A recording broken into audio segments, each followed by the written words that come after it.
Israel और Hamas के बीच क्या है 6 बनाम 600 की डील। तमाम तल्खी के बावजूद किस तरह आगे बढ़ रहा है इजराइल और हमास का संघर्ष विराम समझौता। डोनाल्ड ट्रंप और बेंजामिन नेतन्याहू के गाजा प्लान के मुकाबले अरब देश कैसे बना रहे हैं अपना प्लान और कब तक ये प्लान आएगा सामने। इजरायली बंधकों को छोड़ते समय किस तरह हमास कर रहा है प्रोपेगेंडा वॉर और किस तरह पोस्टर्स का किया जा रहा है इस्तेमाल। इन तमाम सवालों पर जल्दी से लगाते हैं दूरबीन और देखते हैं इनके जवाब। नमस्कार, आपके साथ हूं मैं प्रणय उपाध्याय।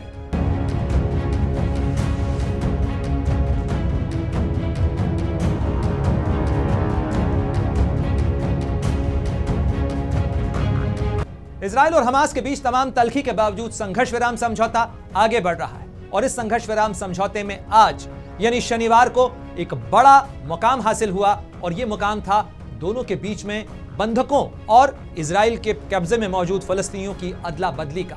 6 बनाम 600 यानी हमास ने 6 इजरायली बंधकों को छोड़ा तो उसके बदले में करीब 600 से ज्यादा फिलिस्तीनियों को रिहा किया। लेकिन इस अदला बदली के बीच भी दोनों के बीच तल्खी के मुकाम बहुत सारे हैं और यहां पर एक पोस्टर वॉर का इस्तेमाल करता भी हमास नजर आ रहा है। जरा इन तस्वीरों को देखिए। 2 तस्वीरें आज गाजा और इजराइल से सामने आई। ये तस्वीर थी जहां ये बंधक जो अपने मुल्क वापस जा रहे हैं, इजराइल के पास जा रहे हैं, वो खुश थे। लेकिन जिस तरीके से उन्हें रिहा किया गया वहां पर हमास अपनी ताकत बताता हुआ नजर आ रहा है। तमाम धमकियों के बावजूद, चेतावनियों के बावजूद हमास यहां पर एक पावर शो करता हुआ नजर आ रहा है, जहां हथियार भी नजर आ रहे हैं, आईफोन भी नजर आ रहे हैं, बड़े बड़े कैमरा नजर आ रहे हैं और किस तरीके से नुमाइश की जा रही है उन बंधकों की जिन्हें लंबे समय बाद छोड़ा जा रहा है। यहां पर ये तस्वीरें एक तरीके से पावर शो है, हमास का पावर शो, जहां पर बंदूकों के साथ में और इतनी सुरक्षा के बीच में रेड क्रॉस की गाड़ियों के अंदर रिहा किया गया उन इजरायली बंधकों को। जिन लोगों को छोड़ा गया वो कौन थे, उसके साथ साथ ये तस्वीर भी जरा देखिए, क्योंकि जहां एक तरफ इन लोगों को रिहा किया जा रहा था तो बड़ी बड़ी स्क्रीन्स के ऊपर इजराइल की राजधानी तेल अवीव के अंदर लोग खुशी से झूम रहे थे, क्योंकि ये हॉस्टेज स्क्वायर है। ये हॉस्टेज स्क्वायर वो जगह जहां पर वो लोग इंतजार कर रहे हैं जिनके लोग वहां बंधक हैं। और जैसे ही एक एक व्यक्ति को रिहा किया जाता रहा वो तस्वीरें सामने आई। इन तस्वीरों के बीच ही लोग यहां पर खुशी से झूमते नजर आए। किन लोगों को रिहा किया गया है जरा उनकी तस्वीर देख लीजिए, क्योंकि ये 6 लोग जो हैं इनमें से कुछ लोग तो ऐसे हैं जिन्होंने 10-10 साल हमास की कैद में बिताए हैं। 2 हॉस्टेज जिन्हें रिलीज किया गया उनकी तस्वीर जरा देखिए। ये 2 शख्स हैं जिन्हें रिलीज किया गया। Hostage held in Gaza for over a decade, यानी 10 साल से ज्यादा ये हमास के कब्जे के अंदर थे। अवेरा मेंगित्सु जिन्हें करीब गाजा के अंदर 500 से ज्यादा दिन हो चुके थे। साथ ही तल शोहम जो इजराइल वापस लौट रहे हैं, इनमें से कई लोगों को बहुत लंबा वक्त बिताना पड़ा। साथ ही ये आप तस्वीर देखिए, 3821 दिन, 10 साल बाद अवेरा मेंगित्सु जो हैं वो वापस अपने परिवार के पास लौट पाया। परिवार की क्या स्थिति रही होगी आप अंदाजा लगा सकते हैं। ये तल्खी की एक बानगी है, यानी हमास और इजराइल के बीच में जो तल्खी है, गाजा और इजराइल के बीच में जो टकराव है, उस टकराव की स्थिति यह है कि दोनों की कैद में एक दूसरे के बहुत सारे लोग हैं और जिन्हें इस तरीके से रखा जाता है प्रिजनर ऑफ वॉर की तरह, जिन्हें एक ट्रॉफी की तरह रखा जाता है जिसका समय आने पर इस्तेमाल किया जा सके। ये 10 साल से अवेरा मेंगित्सु की तस्वीर है जो हमास के कब्जे में था। साथ ही 3 हॉस्टेजेस यानी 3 बंधक और रिहा किए गए। इन बंधकों को भी यानी 7 अक्टूबर 2023 को इन्हें बंधक बनाया गया था। 500 से ज्यादा दिन इन्होंने हमास की कैद के अंदर बिताए हैं और ये जो हॉस्टेज हैं ये आज रिलीज हुए और इनके बदले में इजराइल ने फिलिस्तीन के करीब 602 नागरिकों को छोड़ा है और उन्हें रिहा किया गया है जो इजराइल की कैद के अंदर मौजूद थे। इन तमाम तस्वीरों के साथ ही तस्वीर सामने आई इजराइल के प्रधानमंत्री बेंजामिन नेतन्याहू की। इस प्रिजनर स्वैप के साथ में एक और तस्वीर जो सामने आई है वो मैं आपको बताऊंगा, लेकिन उससे पहले जरा ये देख लीजिए, क्योंकि बेंजामिन नेतन्याहू यहां पर फौजी जिरह बख्तर लगाए हुए हैं। तमाम कोशिशों के बावजूद जो तमाम चेतावनियां बेंजामिन नेतन्याहू इजराइल की तरफ से दी जाती रही, अल्टीमेटम डोनाल्ड ट्रंप की तरफ से दिए जाते रहे, लेकिन आखिर इजराइल ने बंदूक क्यों नहीं उठाई तमाम चेतावनी के बावजूद? क्योंकि हमास ने इजराइल और डोनाल्ड ट्रंप की तमाम चेतावनियों को नजरअंदाज किया, दरकिनार किया, सारे हॉस्टेजेस नहीं छोड़े हैं। उसके बावजूद आखिर बंदूक क्यों नहीं उठा पाए? बंदूक इसलिए नहीं उठा पाए क्योंकि ये जो भीड़ आप देख रहे हैं, ये जो हुजूम आप देख रहे हैं जो कि हॉस्टेज स्क्वायर के ऊपर है, ये इजराइल की जनता का दबाव है जो इस समय बेंजामिन नेतन्याहू पर भी है। कोई भी नहीं चाहता है, इजराइल के अंदर खासतौर पर वो लोग जिनके अपने लोग फंसे हुए हैं, वो कतई नहीं चाहते हैं कि ये जो सीज फायर है, ये जो संघर्ष विराम समझौता है, ये किसी तरीके से पटरी से उतरे, क्योंकि कई लोगों का यहां ये मानना है कि ये अच्छा मौका है, सारे बंधकों को रिहा करा लिया जाना चाहिए। यानी 10-10 साल से जो लोग इजराइल के जो नागरिक हमास के कब्जे के अंदर हैं, उन्हें रिहा कराने का यही मौका है और उस मौके को गंवाना नहीं चाहिए। और यही वजह है कि बेंजामिन नेतन्याहू तमाम छटपटाहट के बावजूद भी फिलहाल कोई कदम नहीं उठा पा रहे हैं और इस समय उनके ऊपर भी दबाव है कि वो अपने लोगों को रिहा करवाएं। रिहा कराने के साथ साथ नजर लगी हुई है डोनाल्ड ट्रंप पर भी, क्योंकि डोनाल्ड ट्रंप की तरफ से अल्टीमेटम दिया गया था। पिछले सप्ताह की दोपहर 12 बजे तक के लिए यह अल्टीमेटम दिया गया था, लेकिन वो अल्टीमेटम बीत गया। बाद में डोनाल्ड ट्रंप का यह बयान सामने आया कि हम ये फैसला जो है वो छोड़ते हैं इजराइल के ऊपर, क्योंकि ये जो मुलाकात हुई थी, ये मुलाकात 5 फरवरी 2025 को हुई थी, जिसके अंदर बेंजामिन नेतन्याहू और डोनाल्ड ट्रंप एक साथ न केवल हंसते हुए नजर आए थे, बल्कि यह ऐलान भी सामने आया था कि गाजा को खाली करा लिया जाएगा। बेंजामिन नेतन्याहू के सामने डोनाल्ड ट्रंप ने यह प्रस्ताव दिया था और पूरी दुनिया भौचक रह गई थी कि आखिर डोनाल्ड ट्रंप ये क्या कह रहे हैं, किस तरीके से करीब 20 लाख लोगों को गाजा से खाली कराया जाएगा। लेकिन वो प्लान भी अभी रुका हुआ है और उस प्लान के साथ साथ एक और पैरेलल प्लान खड़ा हो गया, क्योंकि तमाम अरब देश जो हैं वो इस समय चिंता में हैं, मुश्किल में हैं और उनकी तरफ से भी एक कवायद हो रही है और डोनाल्ड ट्रंप लगातार उस कवायद को भी देख रहे हैं, क्योंकि डोनाल्ड ट्रंप एक तरीके से पावर पॉलिटिक्स खेल रहे हैं, वो प्रेशर पॉलिटिक्स खेल रहे हैं। डोनाल्ड ट्रंप गाजा को खाली करा पाएंगे, नहीं करा पाएंगे, आपको क्या लगता है कमेंट बॉक्स में जरूर बताइएगा, क्योंकि अभी उनका प्लान होल्ड पर है। वो गाहे बगाहे इस प्लान का जिक्र जरूर कर देते हैं, बार बार कहते हैं कि गाजा तो खाली होगा, गाजा को खाली होना चाहिए, वहां से लोगों को हटाया जाना चाहिए, मिस्र और जॉर्डन उन्हें भेजा जाना चाहिए। लेकिन इस प्लान को लेकर, इस प्रस्ताव को लेकर जाहिर तौर पर बड़ी चिंता इस समय पड़ोसी मुल्कों की है। कौन कौन से पड़ोसी मुल्क हैं और वो पड़ोसी मुल्क आखिर कर क्या रहे हैं, वो तस्वीर भी मैं आपको जरा बता देता हूं, क्योंकि वो तस्वीर बहुत महत्वपूर्ण हो जाती है। वो तस्वीर इस लिहाज से महत्वपूर्ण है क्योंकि इस तस्वीर को अगर आप देखें तो आपको ये समझ में आएगा कि ये जो सब कुछ चल रहा है, वो चल रहा है इस गाजा पट्टी को लेकर चल रहे तनाव और साथ ही ये जो फिलिस्तीन अथॉरिटी के अंडर में जो फिलिस्तीन का इलाका है, जिसके अंदर भी कई बहुत सारी इजरायली बस्तियां हैं, ज्यू बस्तियां हैं, उन तमाम चीज़ों को लेकर इजराइल और फिलिस्तीन के इस मुद्दे को लेकर जो टेंशन है, वो टेंशन अरब मुल्कों के ऊपर है, क्योंकि एक तरफ उनके ऊपर दबाव है अपने कौम के लोगों के लिए, उनकी चिंता को लेकर, फिलिस्तीन के लोगों को लेकर है, क्योंकि बहुत सारे लोग पहले ही शरणार्थियों के तौर पर जॉर्डन में रह रहे हैं, बहुत सारे लोग मिस्र के अंदर रह रहे हैं, बहुत सारे लोग सीरिया के अंदर रह रहे हैं, साथ ही सऊदी अरब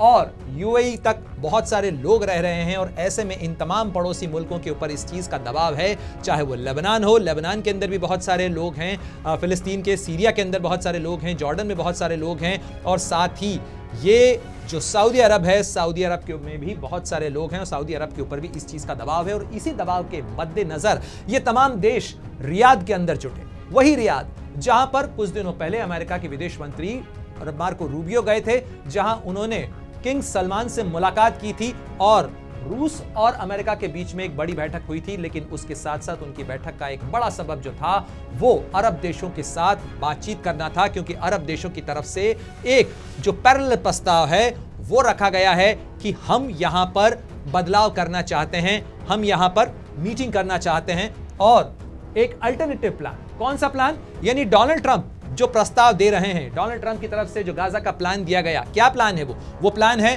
अमेरिका चाहता है, डोनाल्ड ट्रंप चाहते हैं कि अमेरिका गाजा पर कब्जा करे, यानी अमेरिका का गाजा पर नियंत्रण हो और उसे मिडिल ईस्ट का रिवेरा बनाया जाए, उसे एक शांति का टापू बनाया जाए। लेकिन फिलिस्तीनियों को वहां से विस्थापित किया जाएगा। गाजा से करीब 20 लाख से ज्यादा फिलिस्तीनियों को मिस्र, जॉर्डन आदि तमाम देशों में बसाया जाना है। इसके अलावा गाजा को पूरी तरह से साफ करके वहां पर नया इंफ्रास्ट्रक्चर डेवलप करना है, वहां पर बड़े बड़े होटल बनाने हैं, रिसोर्ट बनाने हैं, क्योंकि गाजा की जो जमीन है वो बड़ी प्राइम प्रॉपर्टी है, क्योंकि वो समंदर के किनारे है, वहां बड़े रिसोर्ट बनाए जा सकते हैं। लेकिन लोगों का क्या, लोग कहां जाएंगे? इस मामले को लेकर डोनाल्ड ट्रंप ये कहते हैं कि उन्हें मिस्र और जॉर्डन भेज देना चाहिए, इसलिए वहां से ये प्रस्ताव डोनाल्ड ट्रंप की तरफ से आया था और कोई वापसी नहीं है। ये बड़ी चीज है, यानी वहां पर जब इमारतें बना दी जाएंगी, वहां से करीब करीब 5 करोड़ टन जब मलबा हटा दिया जाएगा, गाजा साफ कर दिया जाएगा, नई नई इमारतें बन जाएंगी, तो भी गाजा के अंदर वो फिलिस्तीनी वापस नहीं लौट पाएंगे जिनके वहां पर घर हैं, बल्कि वो शरणार्थियों की तरह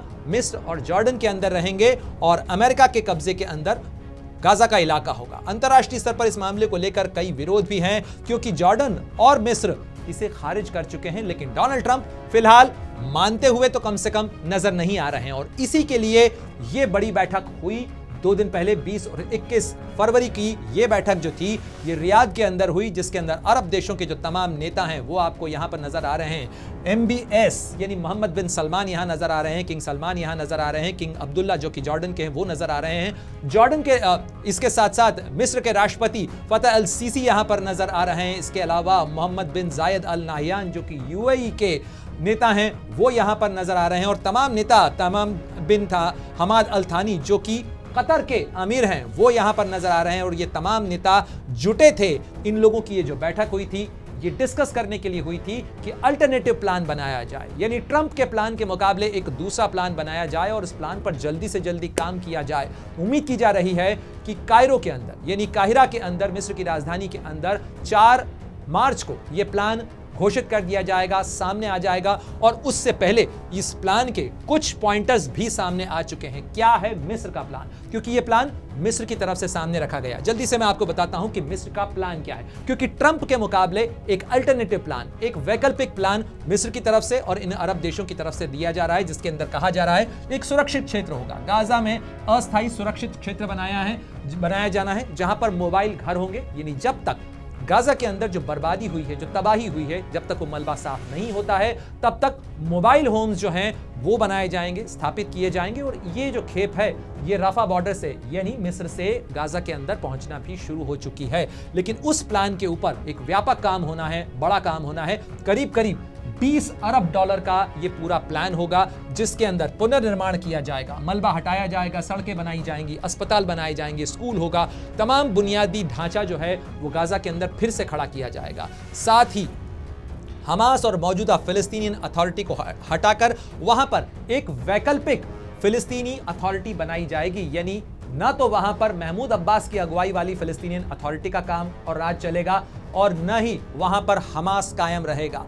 क्या यह प्लान कामयाब हो पाएगा? क्या गाजा से हमास को हटाया जा सकता है, उस हमास को जिसके पास में ये तमाम हथियार हैं, जो अपनी ताकत इस तरीके से वहां दिखा रहा है, उसे काहिरा यानी मिस्र और कतर क्या हटा पाएंगे? क्या ये अरब देश उन्हें यहां से हटाकर खाली करा पाएंगे? क्या इनके पास ये ताकत है कि वो हमास को वहां से हटा सकते हैं? और अगर हटाएंगे तो उसे कौन संभालेगा, किस तरीके से संभालेगा? ये तमाम वो सवाल हैं जो अभी सामने नहीं है, या सामने हैं तो इनके जवाब सामने नहीं है। लेकिन एक सुरक्षा बल होगा, मिस्र और पश्चिमी प्रशिक्षित फिलिस्तीनी पुलिस बल वहां पर तैनात किया जाएगा, साथ ही उसे फंडिंग और सहयोग दिया जाएगा। और अरब देश जो हैं ये तमाम देश मिलकर और साथ ही अंतर्राष्ट्रीय मदद से वहां पर जो 2 नेशन थ्योरी है, यानी इजराइल और फिलिस्तीनी राष्ट्र बनाया जाए, इसको लेकर एक बड़ा प्लान तैयार किया जाएगा, दुनिया के सामने रखा जाएगा।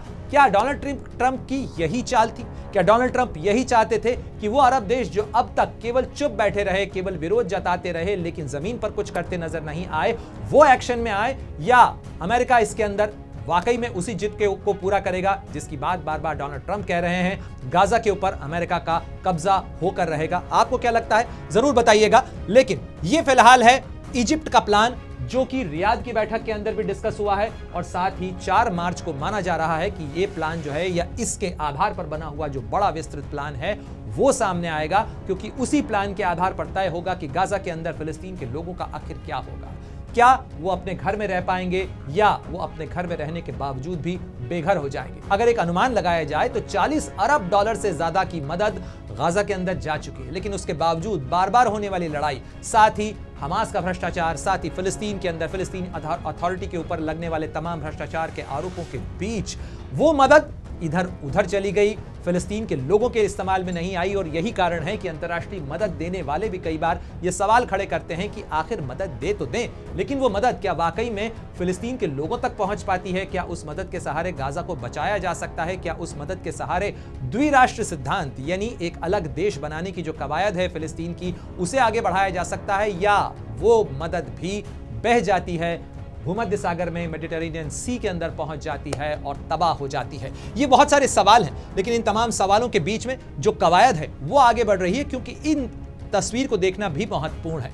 इस तस्वीर में अगर आप देखें तो इसके अंदर अरब देशों के तमाम बड़े जो नेता हैं वो तो नजर आ रहे हैं, लेकिन यहां पर जिस फिलिस्तीन को लेकर, जिस गाजा को लेकर बात हो रही है, न तो इसमें कोई हमास का नुमाइंदा बुलाया गया, न इसके अंदर महमूद अब्बास को बुलाया गया। वो महमूद अब्बास जो कथित तौर पर फिलिस्तीन अथॉरिटी का रिप्रेजेंटेशन करते हैं, यूएन में भी फिलिस्तीन अथॉरिटी की आवाज को बुलंद करते हैं, उनको भी नहीं बुलाया गया। और माना जा रहा है कि शायद 4 मार्च को जब यह बैठक होगी उसके अंदर, काहिरा के अंदर वो यहां पर पहुंच सके, लेकिन उसके पहले उनकी तरफ से एक स्टेटमेंट जो है वो जारी किया गया है। President Mahmoud Abbas to present Palestinian vision at emergency Arab summit in Cairo, यानी काहिरा के अंदर जो इमरजेंसी अरब लीग का कई बैठक बुलाई गई है उसमें महमूद अब्बास जाएंगे और वो अपना जो विजन है वो उन्होंने जाहिर किया है।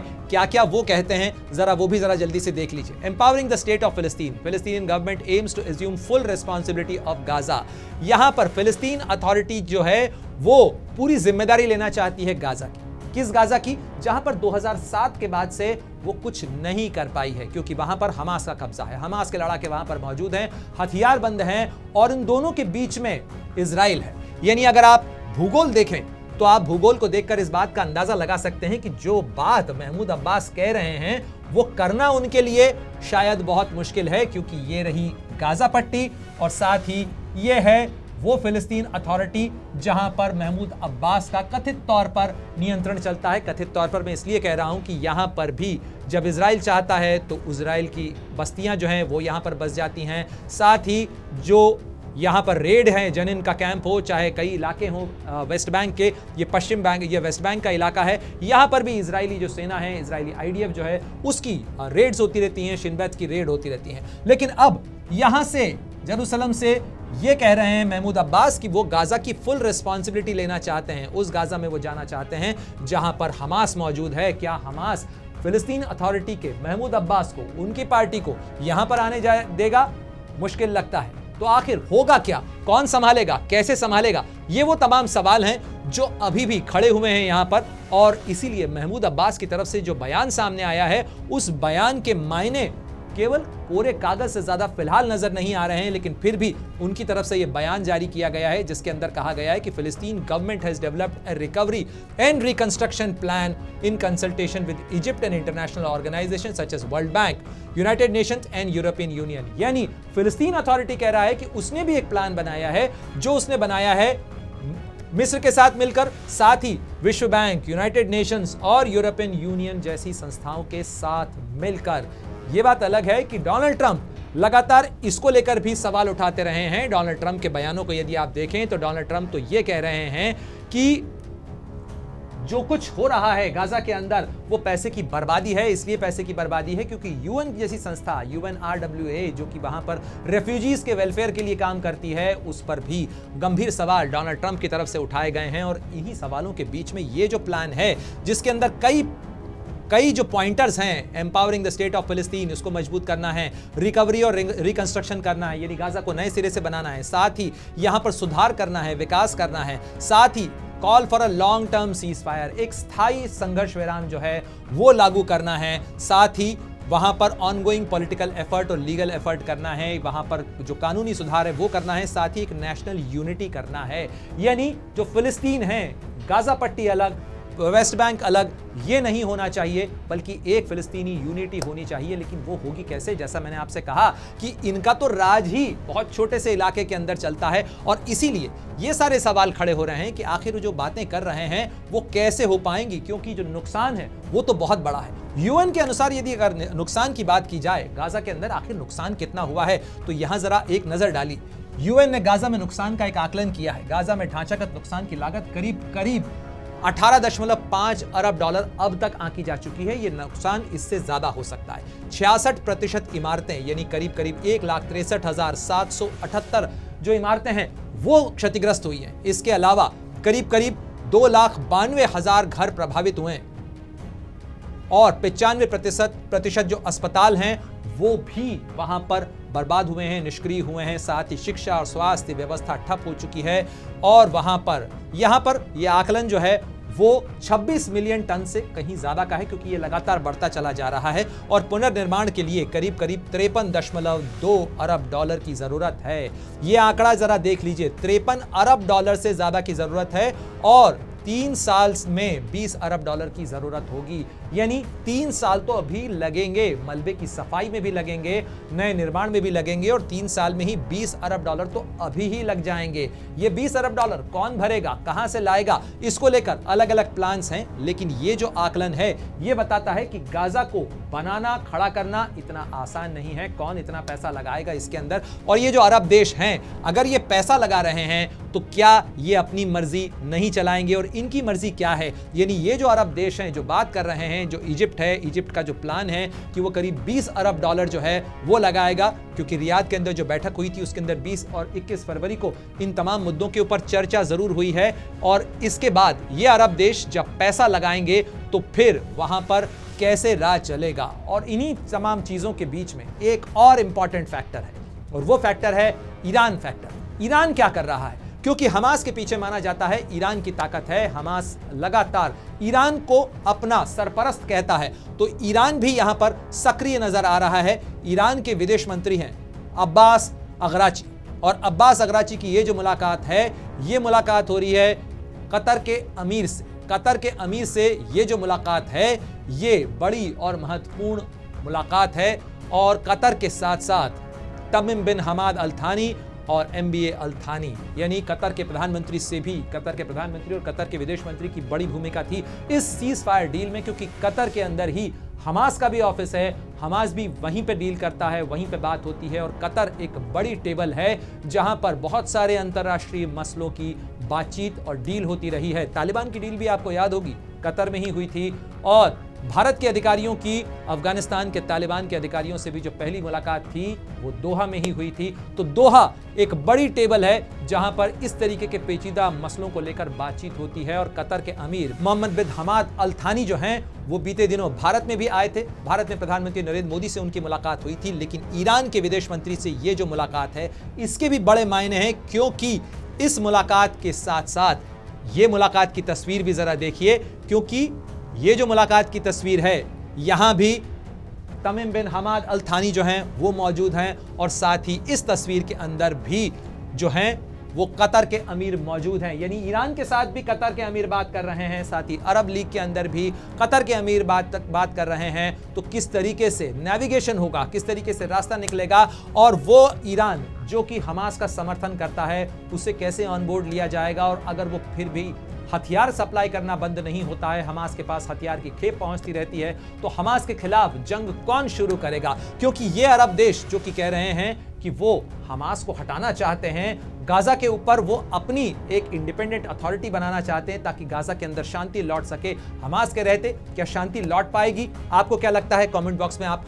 वो भी जरूर बताइएगा, क्योंकि आपके विचार महत्वपूर्ण हो जाते हैं। क्योंकि यहां पर सवाल इसको लेकर भी उठते रहे हैं कि पैसा तो इससे पहले भी गाजा के अंदर जाता रहा है, पैसा कहां गया है? जरा ये आकलन देख लीजिए। अमेरिका ने गाजा को UNRWA के तहत अरबों डॉलर की सहायता अब तक दी है, लेकिन 2019 में उसे रोका गया था और ये पैसा जो है ये इसका बड़ा हिस्सा नागरिक राहत के लिए जाता है, पर हमास के ऊपर इस पैसे के दुरुपयोग के आरोप लगते रहे। साथ ही फिलिस्तीन अथॉरिटी के ऊपर भी भ्रष्टाचार के आरोप लगे हैं, क्योंकि वहां पर जो कामकाज दिया गया वो भाई भतीजावाद से दिया गया, फंड के गबन के भी आरोप लगे। साथ ही हमास के भ्रष्टाचार को लेकर भी बहुत सारी शिकायतें सामने आई हैं। कौन सी शिकायतें सामने आई हैं? हथियार खरीदे जाने की, साथ ही जमीन के नीचे सुरंगों का पूरा नेटवर्क बिछाने की, जिसके जरिए कालाबाजारी भी होती है, स्मगलिंग भी होती है, साथ ही हथियार जो हैं वो गाजा के अंदर पहुंच रहे हैं। साथ ही ना तो फिलिस्तीन अथॉरिटी का गाजा में हमास के नियंत्रण वाले इलाके में कोई जोर चलता है, ना हमास का वेस्ट बैंक के इलाके के अंदर जोर चलता है। ये दोनों अलग अलग टापू हैं जहां ये अपनी सत्ता की एक पैठ जो है वो दिखाते रहते हैं, अपनी सत्ता की अथॉरिटी दिखाते रहते हैं। इन दोनों के बीच में टकराव है और ऐसे में जो पैसा चाहे अमेरिका से लगे, चाहे यूनाइटेड नेशन से लगे, चाहे वर्ल्ड बैंक से लगे, चाहे अरब मुल्कों से लगे, गाजा के अंदर शांति कैसे लौटेगी अगर इतने सारे हथियार वहां पर होंगे? और शायद यही वजह है कि इन हथियारों के कारण जो पश्चिम एशिया का मामला है वो सुलझ नहीं पाता है, इजराइल और फिलिस्तीन का जो विवाद है वो सुलझ नहीं पाता है, और इसी के बीच में जो टकराव चलता रहता है वहां पर इजराइल अपनी ताकत का इस्तेमाल करता है, और रॉकेट यदि दागे जाते हैं गाजा पट्टी से तो जवाब उनका हवाई जहाज, लड़ाकू विमानों, बमों से दिया जाता है, रॉकेट से दिया जाता है, ड्रोन से दिया जाता है, क्योंकि इजराइल अपनी ताकत का इस्तेमाल करता है और वहां पर मरते हैं, पिसते हैं आम लोग, क्योंकि उन आम लोगों के पास में ना तो हमास से छूटने का कोई रास्ता है, ना इजराइल से बचने का कोई रास्ता है, और यही सबसे बड़ी वजह है ये मानवीय त्रासदी भी बन रहा है। और इसी मानवीय त्रासदी के बीच में ये सारे सवाल हैं कि ये शांति समझौता आखिर कौन करवा पाएगा, किस तरह करवा पाएगा, और इस शांति समझौते के बीच में ये जो पीछे लिखा हुआ आपको नजर आ रहा है ये भी बहुत रोचक और बहुत इंटरेस्टिंग है, क्योंकि आज जब हमास ने इजराइल के बंधकों को छोड़ा तो वहां पर पोस्टर पर पीछे लिखा गया था, the land distinguish it's people from the dual nationality foreigners. देखिए, हर बार अलग अलग पोस्टर का इस्तेमाल कर रहा है हमास, और इस पोस्टर का मतलब क्या है? देखिए, इस पोस्टर का यहां पर मतलब है the land distinguish it's people from the dual nationality foreigners. यहां डुअल नेशनैलिटी फॉरेनर्स किसे कहा जा रहा है? इजराइल की तरफ इशारा किया जा रहा है। और देखिए, यहां पर अरबी में भी लिखा है, हिब्रू में भी लिखा है और अंग्रेजी के अंदर भी लिखा है। यह पोस्टर आज नजर आया कहां पर? इस समारोह के अंदर यह पोस्टर लगाया गया था जब हमास ने बंधकों को रिहा किया था, और इस पोस्टर के अंदर निशाना साधा गया है इजराइल के ऊपर, क्योंकि ये इंडिजिनसनेस यानी जमीन का असली वारिस कौन है, ये जमीन किसकी है, ये दिखाने की, इसे क्लेम करने की कोशिश हमास की है। द लैंड डिस्टिंग्विश यानी जमीन इस बात की पहचान करती है कि उसके अपने लोग कौन हैं और दोहरी नागरिकता वाले बाहरी कौन है। बाहरी किन्हें कहा जा रहा है? बाहरी कहा जा रहा है यहां पर इजराइल के लोगों को, कि इजराइल के लोगों ने कब्जा कर लिया है। और ड्यूअल नेशनैलिटी का इशारा यहां पर ये रेड में इसलिए किया गया है क्योंकि इजराइल के अंदर ड्यूअल नेशनैलिटी है, यानी वहां पर अमेरिकन ज्यूज भी हो सकते हैं, वहां पर इंडियन ज्यूज भी हो सकते हैं, वहां पर थाई ज्यूज भी हो सकते हैं, खास तौर पर वो देश जो कि दोहरी नागरिकता देते हैं। भारत अपने नागरिकों को दोहरी नागरिकता की सुविधा नहीं देता है, लेकिन इजराइल अपने नागरिकों को दोहरी नागरिकता रखने की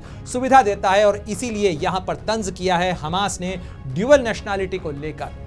लेकिन फिलहाल जज्ब किए हुए है इजराइल भी, क्योंकि उसकी मजबूरी है। जैसा मैंने आपसे कहा कि यहां पर इजराइल की मजबूरी सबसे बड़ी ये भी है क्योंकि ये जो तस्वीर है इजराइल के हॉस्टेज स्क्वायर की, उस हॉस्टेज स्क्वायर के ऊपर ये जो लोग हैं ये सबसे बड़ा दबाव है बेंजामिन नेतन्याहू पर भी, उनकी सरकार के ऊपर भी, क्योंकि ये लोग चाहते हैं कि इस संघर्ष विराम समझौते में जितने भी बंधक हैं वो रिहा करा लिए जाएं। बंधक तो छूट जाएंगे, लेकिन क्या गाजा का मुद्दा सुलझ पाएगा? आपको क्या लगता है जरूर बताइएगा। साथ ही 4 मार्च को होने वाली अरब लीग की जो इमरजेंसी समिट है, जो इमरजेंसी बैठक है, क्या वो सुलझा पाएगी गाजा का मुद्दा? क्या अरब देश मिलकर एक रिकंस्ट्रक्शन प्लान बना पाएंगे? क्या हमास इस रास्ते में आड़े नहीं आएगा? और अगर हमास इस रास्ते में आड़े आता है तो हमास से अब अगली लड़ाई क्या अरब देशों की होने वाली है या कोई बचाव का रास्ता निकल सकता है? कमेंट बॉक्स में आपकी प्रतिक्रियाओं का जरूर इंतजार रहेगा। साथ ही देश दुनिया की बड़ी खबरों के लिए आप देखते रहिए अमर उजाला, और साथ ही देखते रहिए दूरबीन। अमर उजाला जीवांजलि के सारथी की मदद लें और महाकुंभ में स्नान जरूर करें।